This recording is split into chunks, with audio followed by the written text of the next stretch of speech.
Hi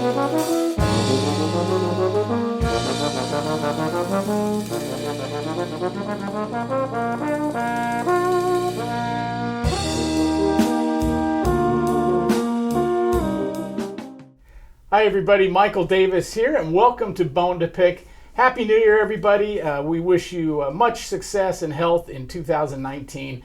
I can't think of a better way to kick off our 2019 Bone2Pick year than by sitting down with a true virtuoso and trailblazer, the great Carol Jantsch. Carol has been the principal tuba of the Philadelphia Orchestra since 2006, a position she won when she was a senior at the University of Michigan. She is the first female tuba player in a major symphony orchestra anywhere in the world. In addition to her orchestral work, she is a renowned soloist, having appeared with the Philadelphia Orchestra, the Columbus Symphony, Albany Symphony, the St. Petersburg Symphony in Russia, as well as the U.S. Marine Band. She released her first solo CD, Cascades, in 2009. She is an esteemed teacher, active worldwide as a guest artist and a clinician. She's on the faculty at Yale. She is a noted ultimate frisbee player, as well as winning a tuba throwing competition, which we will certainly get into at some point here. She's also got some incredibly cool new endeavors. Tubular, a cover band featuring tubas and euphoniums, as well as a nonprofit that's in its beginning stages, Tubas for Good. Some really cool projects that she's involved in, and I'm just thrilled to have an opportunity to kick off our new year and sit down and talk with Carol about her extraordinary career. So Carol, thank you so much for coming today. I know you're in between shows with the New York Ballet, and we're just thrilled to have you. Well, it's such a beautiful day outside. Classic New York gray, fog, and rain. Yeah, it's raining all over the place, so I'm happy to be inside. Yeah, great. Well, we're happy you're here with us. So let's talk about your early years. I know that you grew up in a musical household, started with the piano early on, euphonium, but just tell us about your journey through those years and what led you to the tuba. Yeah, so my mom forced me and my brother to take piano lessons. My brother was 8 and I was 6, and so I have lots of fond memories of crying at the piano because I didn't want to be there. But she sent both of us to Interlochen Arts Camp when I was 9. My brother's 11, and so that was the summer before band program started in our elementary school. So I got to choose my instrument at Interlochen, and that was cool.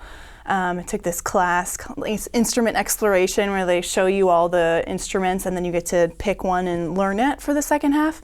And basically I just found that I was gravitating toward the weird kid instruments, that I didn't want anything normal like a violin or a clarinet or a trumpet. So I was just like, euphonium, what's that? I'll play that. So I wanted to do my own thing, I guess. And just sort of kind of graduated to the tuba, I guess, when I was 12, the way that middle schoolers do. So yeah. That's still pretty early, right, for to start tuba, or is that about I was 7th grade, so that's pretty normal. Okay. Yeah. Okay.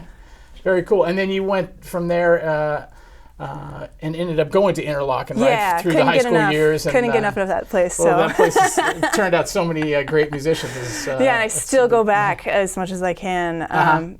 So I ended up doing 5 summers at Interlochen Arts Camp, and then before I started going year-round, I went my sophomore, junior, and senior years at Interlochen Arts Academy. Really wonderful place, but that's where I got serious about the music stuff. Did you start thinking about, wow, I could try to get an orchestral job at that point? Was that in your consciousness, or that was just you just thinking about playing the tuba? It's kind of embarrassing to talk about, because if you asked miniature Carol what she wanted with her life back then, I think my idol at the time was Patrick Sheridan, who good choice, amazing tuba player, and just incredible sense of humor as well. Sure. Like his album covers have him a cake on his head or lollipops sticking out, and he's just really virtuosic, but also really expressive, and I wanted to be like him, so I wanted to be a tuba soloist, but it was once I got to college and realized what actual career options were, I was just maybe that's not a great idea. Maybe we try for like an actual job with the salary and stuff. But I was actually lucky, like my timing worked out so that as I was sort of coming of age as a player, there were a ton of openings in the tuba role. And for trombone players know how rare the orchestral jobs are, but imagine if there was only one per orchestra, right? Course, so it's like a literal once in a lifetime opportunity.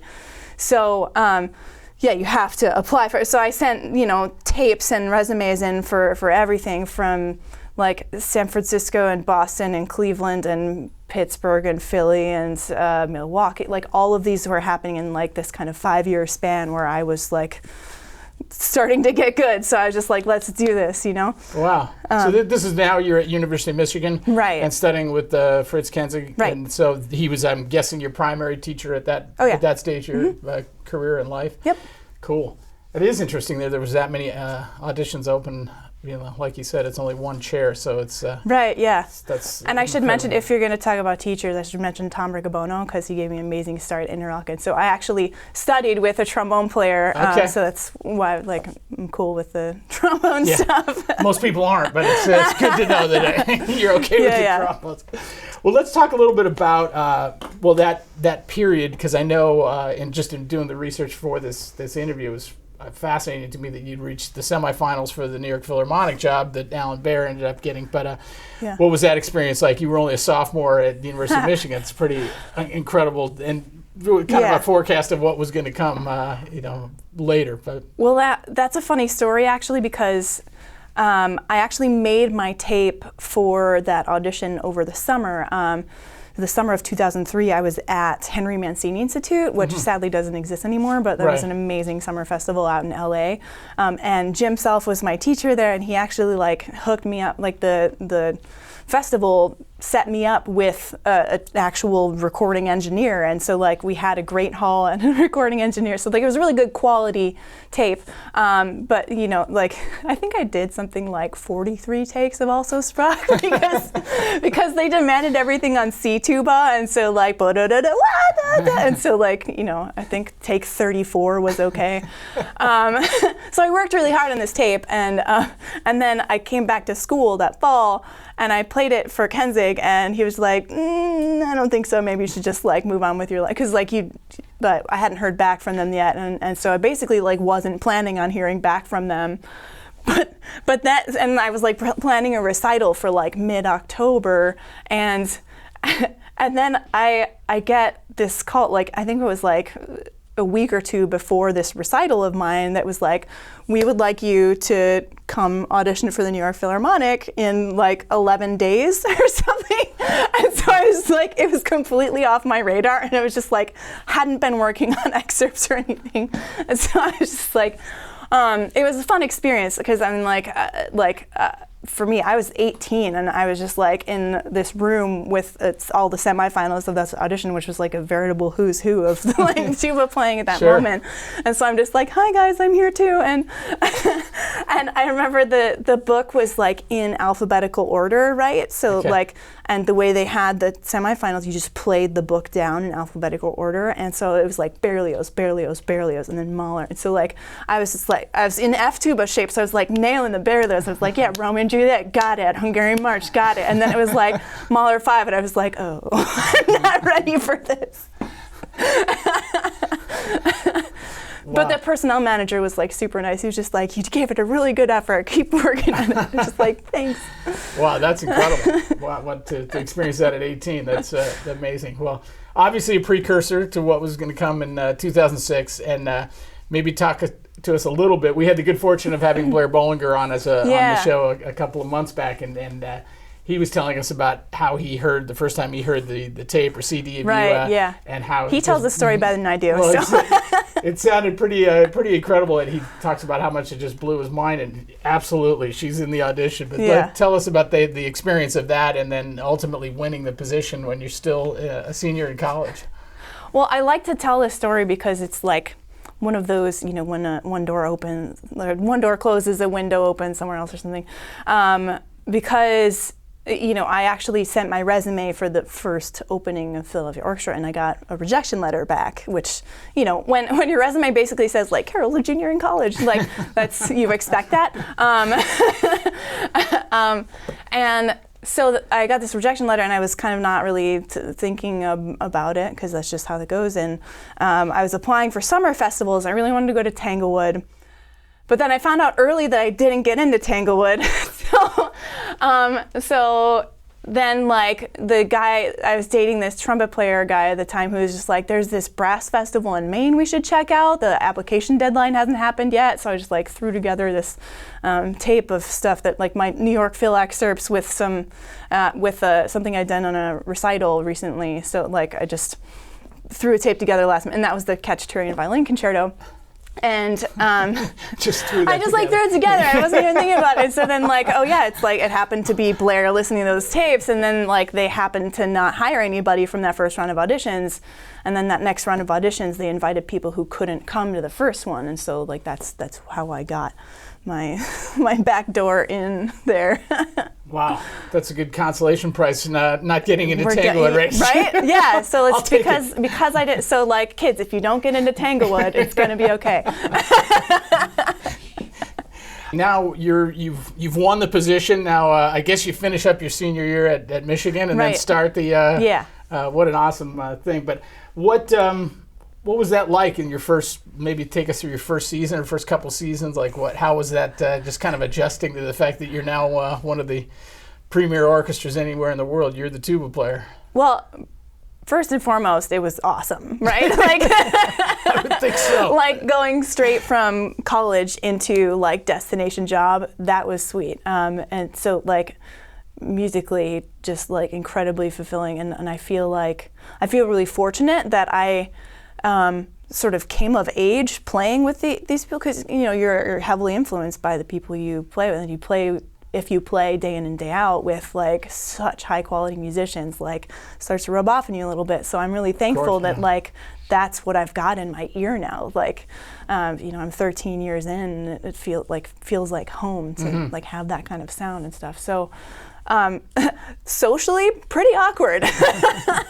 Like going from University of Michigan, I had like 40,000 people who were in my like same life stage to like choose friends from, to like 100 people, most of whom were like old with kids. So like not as easy to like find the hang. So I think what I'm glad about nowadays is that we've got like a really solid group of young people in the orchestra who like to hang out with each other, and so I'm just really I try to like keep it positive for those people. And like there's a new flute player, Olivia, who just got in the orchestra. She's 21, and I'm just like, let's be friends. I know it's weird.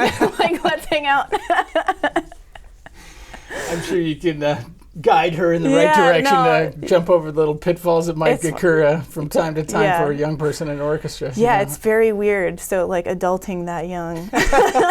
Well, how about musically? What are some of the highlights that you, looking back on, as you said, 13 years now, what are there any that, I'm sure there's many, but are there any special 2 or 3 memories that jump out at you? And I think like kind of chronologically, my first time playing at the Proms, which I think was like my very first European tour. The fact that there's so many people in there, and there's like standing room only, like on the ground level, that's pretty sweet. I thought, it's hard to pick out because there are like so many good concerts, and it's just gonna be what pops out at me right now.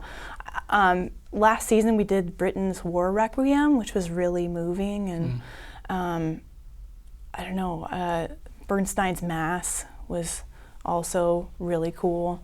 There are too many to choose from, so I bet.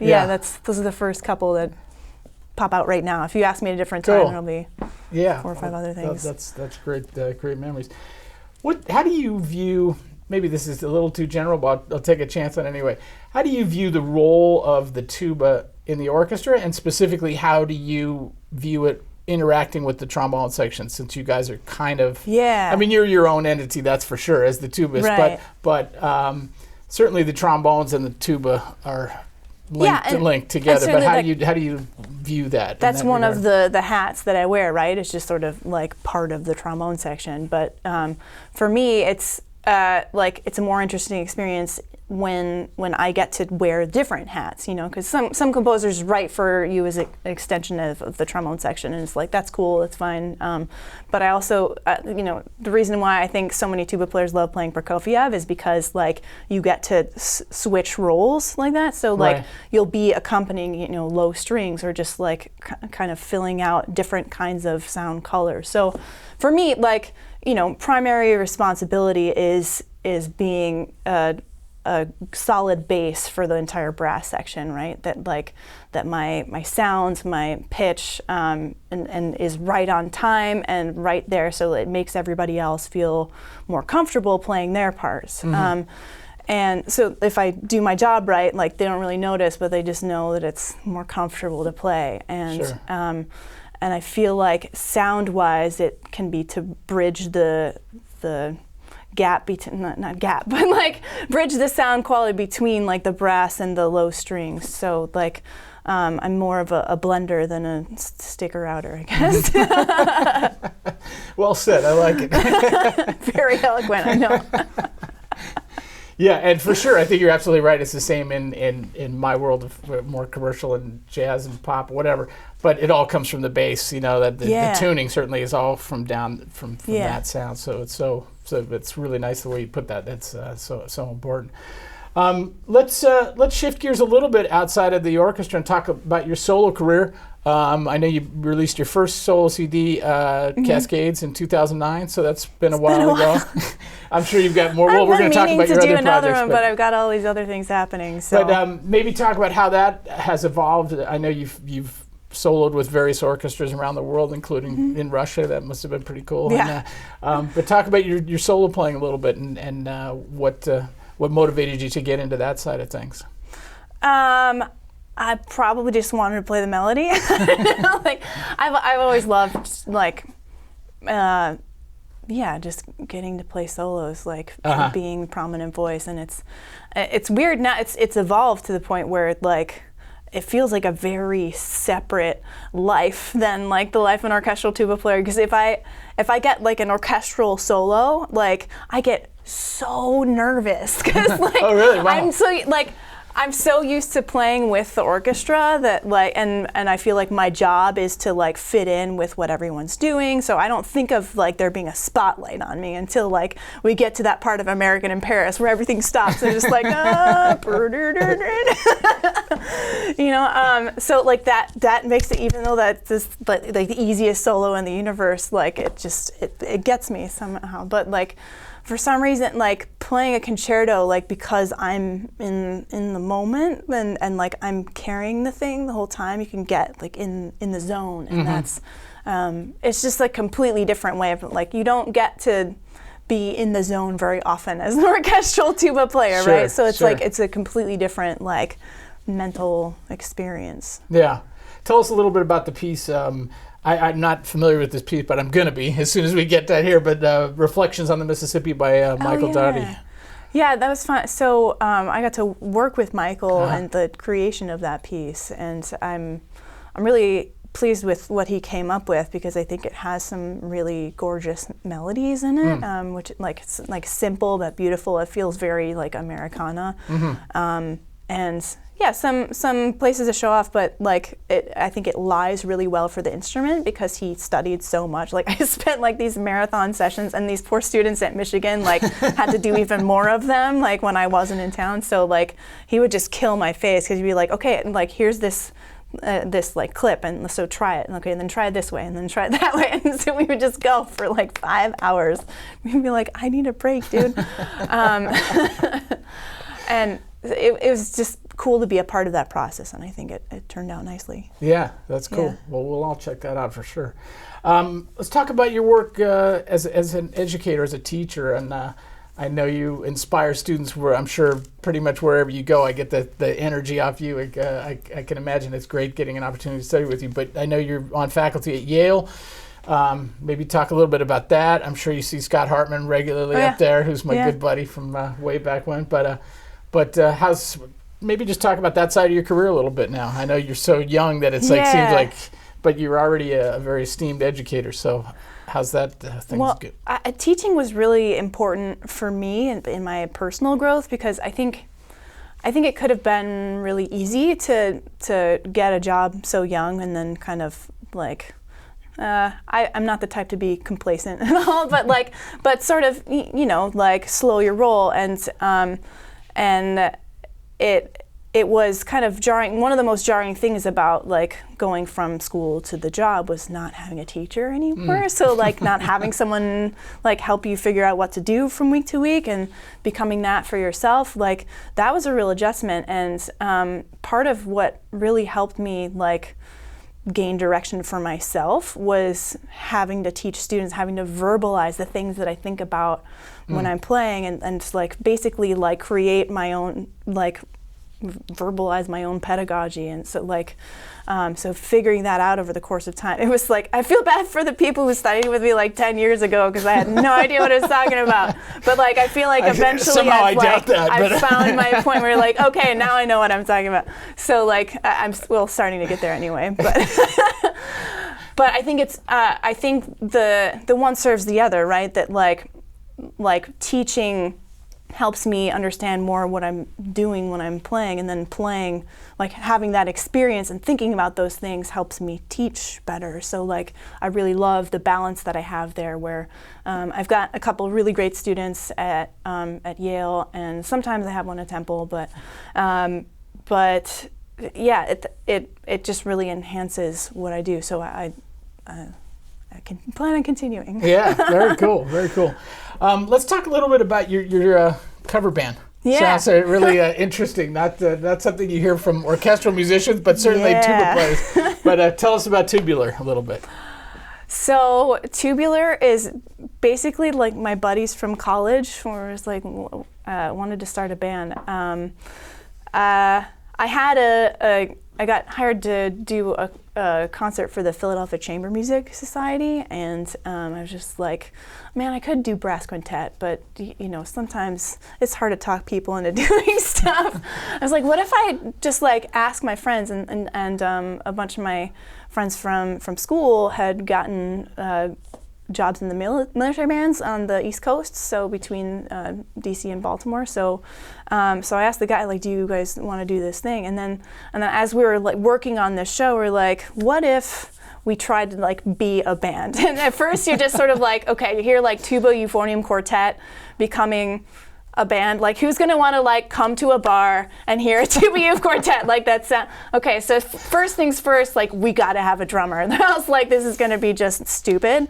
So so Scott Devereaux is my other tuba player in the band. He plays in the Army Field Band, and he asked his friend Andy, who is the man. Thank you, Andy, for everything, because we would be nothing without you. He's our authenticator. He is just crazy good drummer, and he just makes the group. And so originally it was going to be like, yeah, we'll all like contribute charts and we'll start just sort of like feeling out what we want to play, but somehow I just ended up being the only one who followed through with that. So, but over the years, I think it was like 2016 where I was just like, my New Year's resolution was to make at least one tubular chart per month, and wow. and I did that, and so like I'm over 100 charts in now. So like we've got a great rep list, and we've really found our stride as a band. We learned from our early gigs that like, yeah, so we're gonna need to not play the whole time. So we're like, how do we like get around the problem of like we can only play for so long in a row? And what we've landed on is like making everybody do vocals too. So started off with like little bits where we'd have a sing along where each person takes a song, and now I've got like I've learned to write for like specific people and their strengths, and so like it's amazing because Greg Batista is our first euphonium, and I can basically write him trumpet parts, and he's super good at that. And like Michael Brown is our second euphonium, or we call him rhythm euphonium. Rhythm euphonium. But he's also like our featured vocalist because like he's the crowd favorite. So he sings all of Despacito in Spanish, but he doesn't speak a word of Spanish. Like he Impressive. has no idea what he's saying. In this like wonderful falsetto, And yeah, we're gonna make Andy start singing soon too. He's gonna. I just arranged Africa for us, and so it's gonna be. Wow! Yeah, so Nice. I should mention we do everything from like probably the earliest stuff on our charts is like the Beatles, but it goes from. Stevie Wonder, Led Zeppelin, Jackson 5 is a really good chart, and like Michael Jackson, to Lady Gaga, Beyonce, the more modern stuff to like Katy Perry. Like we kind of whatever we feel like playing, we play it. So a slightly different playlist than the Philadelphia Orchestra concerts. Right, yeah. So it's a really fulfilling thing for us, and it's silly, but it's like we don't take ourselves too seriously. Like it's been really interesting for me to experience all this. It gives me a lot more respect for the commercial side of things, because like trying to book bar gigs is like way harder than I thought it would be. Like, oh my God, right? Why is this so difficult? And I'm just like, because like I started out and I was like, hey, so it's, can we play your bar? My name's Carol. Like I dropped the Philadelphia Orchestra card. I'm just like, hey, so I play in the Philadelphia Orchestra. My band plays in premier military bands. Like we're really good. And they're just like, they give no shits. Like they're just like, how many people can you draw? How much alcohol can you sell for us? And we're just like, well, we don't know. We've never played a real gig before. And so it took us like a couple years to figure that out, and we luckily found this really weird bar in Philly that has been a great home for us called Frankie Bradley's. Okay. So so much respect to the commercial stuff, but it's like, and for us, like, it's just, we get to be so alive, and it's like a visceral connection with like the audience to have people like jamming, like dancing and singing along, like while you're playing. It's just so different from the orchestra, and so like obviously like each thing has its place, but for me it's just fun to have it both ways, I guess. Yeah, that's fantastic. Oh, yeah. I hope I get to hear you guys. That's very cool.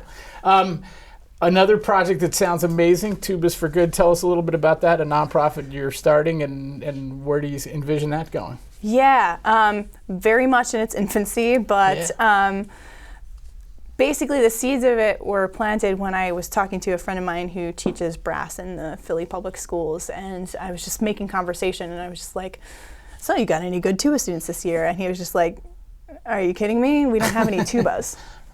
And I was just like, what? How do you teach a brass program and not have any tubas? That's ridiculous. But that was like a few years ago, and so I got some inheritance money from my grandparents, and I was just like, what do I want to do with this? And so basically, I was just like, oh, I'm going to set up a fund to buy instruments for loan to Philadelphia school kids. And so like we're still figuring out like the partnership, because there are a lot of great programs in Philly set up already to like teach kids. So like so we're hoping to just sort of like insert just a bunch of tubas and euphoniums into the Philly public schools and make like a hotbed of like young tuba players. So we've already purchased the first set. So we've got like an elite tuba youth quartet in the Philly schools, and so like I have a partnership with Yamaha, and we bought like brand new like silver plated fancy like for them so that they can like feel some ownership over like this really nice instrument, and like hopefully like gives them the like good feedback so that they can feel. Let's have more fun, like have a more gratifying experience playing an instrument, rather than like if you're handed this like dumpster fire of an instrument, like you're not gonna like have a great musical experience, So, so basically, yeah, we're almost up and running with a website. Maybe by the time this airs, the website will be up and running, but it'll be tubasforgood.com, and. Yeah, we'll take donations on the site, but the other part of it that will be set up in the future is that all my, so I've been doing so much arranging for Tubular and for these mass tuba ensemble events that we do every spring that we can circle back to, but because I've been doing so much arranging, I figured why not take that intellectual property basically and have that be fundraiser material for the nonprofit. So basically there will be a store page for the nonprofit which has all my public domain intellectual property, like arrangements, and my recording will be up there in a pay-as-you-wish donation format, where all of the proceeds will go to Tubas for Good, to buying mouthpieces and instruments and like other supplies for kids in the schools to use. And eventually I want to do more like community events and stuff, but like as it grows, we're just sort of like starting small and like feeling out where to go from here. Wow, that's fantastic though. What a great project, and I wish you all the luck with that. That sounds Thanks. like It's doing a lot of so good. much work. Starting a nonprofit is like every step turns into like 3,000 other steps. So that's why it's taken a minute. Yeah, well, it's good. Awesome. Keep up the great work. That's very Thanks. cool. What is tuba throwing contest? Oh gosh, that's so. I mean, I think people keep asking about that because it's on my Wikipedia page or something, but. They used to do these at tuba conferences, which I think is awesome. Like, you know, guys, we play the tubas. Like, do we really take ourselves so seriously? Like, so this was at the tuba conference in Finland in 2001. But after that, I guess, like, the tuba figureheads, powers that be, whoever, decided that, like, it wasn't helping promote the instrument to be throwing it around like that. But I disagree. I think it shows that we're fun people who don't take ourselves too seriously. Like, that we're more fun to be around. I don't know. It's not like we're taking brand new ones and throwing them around.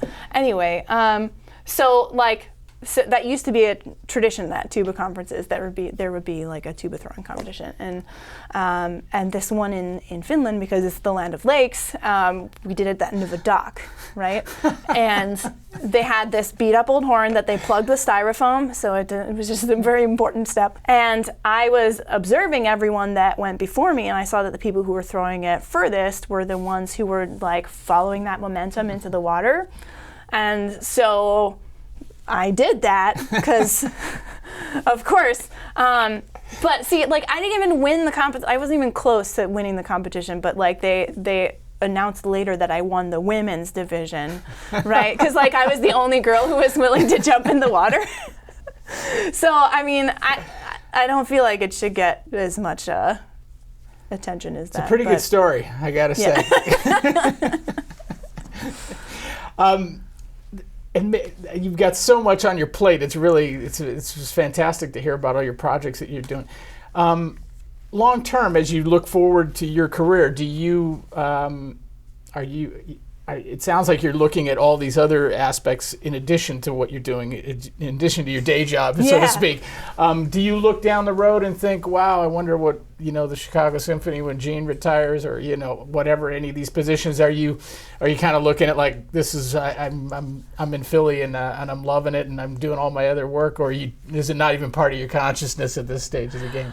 I don't pretend to be able to predict the future, but I think I'm really happy with everything that I have in Philly. Like, it's a really good setup. I mean, like, I love my orchestra, I love my city. I've got like great friends and all these projects happening too. Like, it's hard to imagine moving, but like, you never know. Like, things change, but I just hope to, like, obviously, like the orchestra is like first priority, and then like filling it out with whatever I can. I just feel like it's a good setup, and I'm thankful to be able to do all the other things because the orchestra has facilitated all of that. So. Yeah. Well, you guys certainly have as good a brass section as you could possibly imagine. I mean, with David Bilger all the way down to yourself and Neatson and Blair, it's a pretty special collection of folks. So I'm sure. I'm in a good place. So. Yeah, that's awesome. In terms of the solo work, do you have any plans on another CD or anything on the horizon that way? Or? I would like to make some time for that, but it's kind of just like fighting deadlines at this point. So but maybe I'll carve out some time next year. but I feel like I've said that for the past 3 or 4 years, so we'll see. When you're starting a non-for-profit, it's like right, there's not a lot of extra hours in the day, especially when you have a full-time position at an orchestra. And then you start having all these ideas. I'm just like, and we're doing like a Valentine's Day show with Tubular. We're doing shows in both Philly and Baltimore. So like now I'm just like, now I have all these ideas for like charts that we have to do for that. So. What club do you play in Baltimore? Just in case any of our listeners from Baltimore might be there. It's going to be at this like private art space because we can't break into the bars in Baltimore yet. We're hopeful that after this like private show that then there will be. But we'll advertise on Facebook. Well, Facebook.com/tubularband, and you can see our stuff there. And the Philly show will be at your regular. At Frankie Bradley's. At Frankie Bradley's. Okay. Yeah. So all our Philly viewers know where to find Tubular coming up on Valentine's Day. Pre-Valentine's Tubular special. Yeah. Carol, this has been so awesome, and I don't want to take up more of your time. You're like right in between shows. You got to grab a bite. It's you've been very generous, and we sure appreciate it. It's been awesome and inspiring. And I always kind of like wrap up, and you were such a perfect person to ask because you're very young and energized and so much. Positive direction in your career and your life and music. But if you could offer like young, not just ladies, anybody out there who's looking at you and saying, "Wow, I want to be Carol," and somehow find a voice, but also like achieve all this greatness within this the structured environment of the orchestra. Is there any just kind of couple thoughts that you could impart on young folks out there that are inspired by what you've done? I'm a firm believer in hard work, basically, and I think if you can find your right motivation and hold on to that, and like give yourself the kind of small chunks, like goals, where it's like a bite-sized chunk where you like you can find that kind of rhythm in the practice room where like. Where you give yourself a task and then like can complete that successfully and like can slowly build on that, like efficient, like task-oriented hard work, I think pays off really well. That I feel like we're a little bit in the internet generation where like because we see stuff on YouTube we expect everything to be like instant gratification, like right. And so like you don't see the like years of preparation that goes into everything, but I think like having that kind of diligence is what pays off in the end, and if you have a dream, like if you want something to happen, like you can realize that if you just keep at it. And so, like that's one of the cool things for me about Tubular is that like it just started as this like idea like, hey Scott, like what do you think about starting a band? And he's like, that sounds cool, but like how are we gonna, and like 4 years later, like here we are like playing shows at bars, so like, and where like real people are like there having a great time. So just be persistent with that hard work. That's awesome. Yeah. Well, thanks, Carol, for everything. Good luck in 2019. Not that you need it. Everything's like right in line there, but it's been a real pleasure, and everybody check out Tubular coming up in February, and we will see all of you next time on Bone2Pick.